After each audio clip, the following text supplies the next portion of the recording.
And so the first thing that we do when we make these phone calls, especially for calling business to business, is to give a company name spike.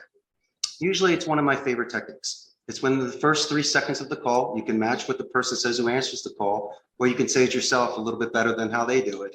You still have your anonymity. It gives them a chance to drop out of a certain trance that they have when they're just transferring calls or hanging up on calls. And it kind of puts you in a mood. It really sets the pace. Naturally, you should be getting the gatekeeper or the filter's name, which is a polite thing to do. You don't want to sidestep people. And why do we do that? When you work in a call center, one of the greatest things you can have is a positive escalation. So when I speak to the first individual who definitely represents that company in the best light, and I get transferred over to somebody, before I even start to pitch my company or myself, I mention how amazing this individual is. It shows a little bit of class, takes you from a half point to about a 3 point to maybe foul line in regards to percentages, but you're making friends. I mean, there's a good chance you might get passed around 3 or 4 times before you get a decision maker. And if you can get those individuals' names in those departments and you use that to the individual you speak to, in my opinion, it definitely buffers and assists you in the beginning of the call. Now, here's the $1 million secret, Jason.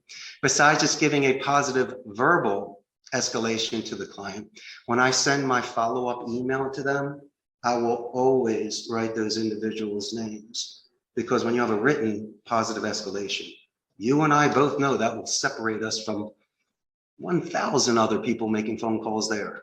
It's just showing some class. So when they decide to move forward for a follow-up call or to actually take us into consideration, they're going to see how we work with them prior to any sort of contracts. And so I believe that that's just an excellent way to start off a phone call with very good faith. And it makes you comfortable because you're not angling your way into the call. Those are the sort of soft skills that I believe if we have to follow up and make 2 or 3 calls to that company, you already have individuals' names that you can introduce yourself again.